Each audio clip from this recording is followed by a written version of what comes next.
ಪ್ರಭು ಯೇಸುವಿನಲ್ಲಿ ಅನುಗ್ರಹಿತರಾದ ಪ್ರಿಯರೇ, daily blessing ಅಲ್ಲಿ ದೇವರ ವಾಕ್ಯ ಆಲಿಸುವ ನಿಮಗೆ ದೇವರ ಅನುಗ್ರಹದ ಗುರುತು ಜೀವನದಲ್ಲಿ ನಾವು ಪ್ರಾರ್ಥಿಸಿದ ವಿಷಯದಲ್ಲಿ ಉಂಟಾಗಲಿ ಎಂದು ಪ್ರಾರ್ಥಿಸುತ್ತೇನೆ. ದೇವರ ವಾಕ್ಯ ಆಲಿಸುವ ನಿಮ್ಮೊಬ್ಬೊಬ್ಬರನ್ನು ದೇವರ ಕರಗಳಲ್ಲಿ ಒಪ್ಪಿಸಿಕೊಟ್ಟು ಪ್ರಾರ್ಥಿಸುತ್ತೇನೆ. ಪ್ರಭುವೇ, ಡೈಲಿ ಬ್ಲೆಸ್ಸಿಂಗ್ ಅಲ್ಲಿ ದೇವರ ವಾಕ್ಯ ಆಲಿಸುವ ಒಂದೊಂದು ವ್ಯಕ್ತಿಗಳನ್ನು, ಕುಟುಂಬಗಳನ್ನು ನಿಮ್ಮ ಕರಗಳಿಗೆ ಅರ್ಪಿಸುತ್ತೇವೆ.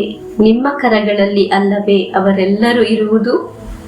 ನಾನು, ನನ್ನ ಕುಟುಂಬ, ಆರೋಗ್ಯ, ಆಯಸ್ಸು ನಿಮ್ಮ ಕರಗಳಲ್ಲಿ ಅಲ್ಲವೇ ಎಂದು ಪ್ರಾರ್ಥಿಸೋಣ. ಪ್ರಿಯರೇ, ಎಂದು ಆಲಿಸುವ ವಾಕ್ಯ ಉಪದೇಶಕ 3ನೇ ಅಧ್ಯಾಯ 1 ಮತ್ತು 2ನೇ ವಾಕ್ಯವನ್ನು ನಮಗೆ ಆಲಿಸೋಣ.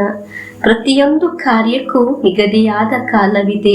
ಜಗತ್ತಿನಲ್ಲಿ ನಡೆಯುವ ಒಂದೊಂದು ಕೆಲಸಕ್ಕೂ ಸೂಕ್ತ ಸಮಯವಿದೆ. ಹುಟ್ಟುವ ಸಮಯ, ಸಾಯುವ ಸಮಯ, ನೆಡುವ ಸಮಯ, ನೆಟ್ಟದನ್ನು ಕೀಳುವ ಸಮಯ. ಪ್ರಿಯರೇ, ದೇವರ ವಾಕ್ಯ ನುಡಿಯುತ್ತದೆ, ಎಲ್ಲದಕ್ಕೂ ಒಂದು ಸಮಯವಿದೆ.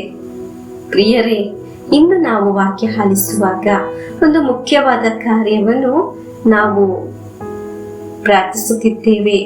ಏನೆಂದರೆ, ನಿನ್ನೆಯಿಂದ 7 ದಿನಗಳು ಪ್ರತ್ಯೇಕವಾಗಿ ಡೈಲಿ ಬ್ಲೆಸ್ಸಿಂಗ್ ಅಲ್ಲಿ ಈವರೆಗೂ ದೇವರ ವಾಕ್ಯವನ್ನು ಆಲಿಸುವವರಿಗಾಗಿಯೂ ಎಲ್ಲ ಮಕ್ಕಳಿಗಾಗಿಯೂ ಪ್ರತ್ಯೇಕವಾಗಿ ಪ್ರಾರ್ಥಿಸುತ್ತಿದ್ದೇವೆ ಈ ಧ್ಯಾನ ಮಂದಿರದಲ್ಲಿ.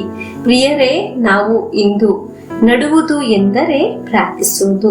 ಮುಂದಿನ ದಿನಗಳಲ್ಲಿ ಅದನ್ನು ಅನುಭವಿಸಲು ನಮಗೆ ಸಾಧ್ಯ. ಖಂಡಿತವಾಗಿಯೂ ನಮ್ಮ ಆಸೆಗಳನ್ನು ದೇವರು ನೆರವೇರಿಸುತ್ತಾರೆ. ಪ್ರಿಯರೇ, ಪ್ರಾರ್ಥನೆಯಲ್ಲಿ ವಿಶ್ವಾಸಿಸಿ ನಮಗೆ ನಡೋಣ. ಖಂಡಿತವಾಗಿಯೂ ನಮ್ಮ ವಿಷಯದಲ್ಲಿ, ನಮ್ಮ ಕಾರ್ಯದಲ್ಲಿ ದೇವರ ಕಾರ್ಯಗಳು ಕಾಣಲು ಸಾಧ್ಯ. ಪ್ರಿಯರೇ, ನಟ್ಟರೆ ಅದರ ಬೆಳೆ ತೆಗೆಯಲು ಸಾಧ್ಯವಾಗುವುದು. ನಾವು ದೇವರ ಸನ್ನಿಧಿಯಲ್ಲಿ ವಾಕ್ಯ ಆಲಿಸಿ ಪ್ರಾರ್ಥಿಸುವಾಗ ನಮ್ಮ ಪ್ರಾರ್ಥನೆಗಳನ್ನು ನೀರು, ಗೊಬ್ಬರ ಲಭಿಸಿದ ಒಂದು ಗಿಡವಾಗಿ ಬೆಳೆಯುವುದು ಸಾಧ್ಯ. ನಮ್ಮ ಎಲ್ಲಾ ಪ್ರಾರ್ಥನೆಗಳನ್ನು ದೇವರು ಈಡೇರಿಸುತ್ತಾರೆ. ದೇವರ ಕರಗಳಲ್ಲಿ ನಮ್ಮ ಜೀವನವನ್ನು ಒಪ್ಪಿಸಿಕೊಡೋಣ. ದೇವರು ಅದನ್ನು ನಡೆಸುತ್ತಾರೆ. ಪ್ರಿಯರೇ, ನಮ್ಮ ಎಲ್ಲ ಆಸೆ ಆಕಾಂಕ್ಷೆಗಳನ್ನು ದೇವರ ಸನ್ನಿಧಿಯಲ್ಲಿ ಪ್ರಾರ್ಥನೆಯಲ್ಲಿ ನಡುವ ದೇವರು ನಮ್ಮನ್ನು ಅನುಗ್ರಹಿಸಿ ಆಶೀರ್ವದಿಸಿ ಅಭಿಷೇಕಿಸುತ್ತಾರೆ. ನಮ್ಮನ್ನು ಉನ್ನತಕ್ಕೆ ಏರಿಸುತ್ತಾರೆ. ನಮಗೆ ವಿಶ್ವಾಸದಿಂದ, ಪ್ರಾರ್ಥನೆಯಿಂದ ಪ್ರಭುವಿನ ಆಶೀರ್ವಾದವನ್ನು ಸ್ವೀಕರಿಸೋಣ. ವಿಶ್ವಾಸದಲ್ಲಿ ನಡುವುದು ಬೇರು ಹಿಡಿದು ನಿಲ್ಲುತ್ತದೆ. ಪ್ರಿಯರೇ, ಅದು ನಮಗೆ ಅನುಗ್ರಹವಾಗಿ ಮಾರ್ಪಡುತ್ತದೆ. ಆಮೇನ್.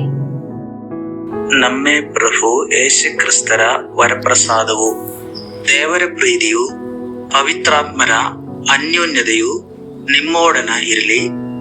ರೋಗದಿಂದ, ಅಪಘಾತದಿಂದ, ವಂಚನೆಯಿಂದ, ನಿರಾಶೆಯಿಂದ ಸ್ವರ್ಗದ ದೇವರು ನಿಮ್ಮನ್ನು ಅದ್ಭುತವಾಗಿ ಸಂರಕ್ಷಿಸಲಿ.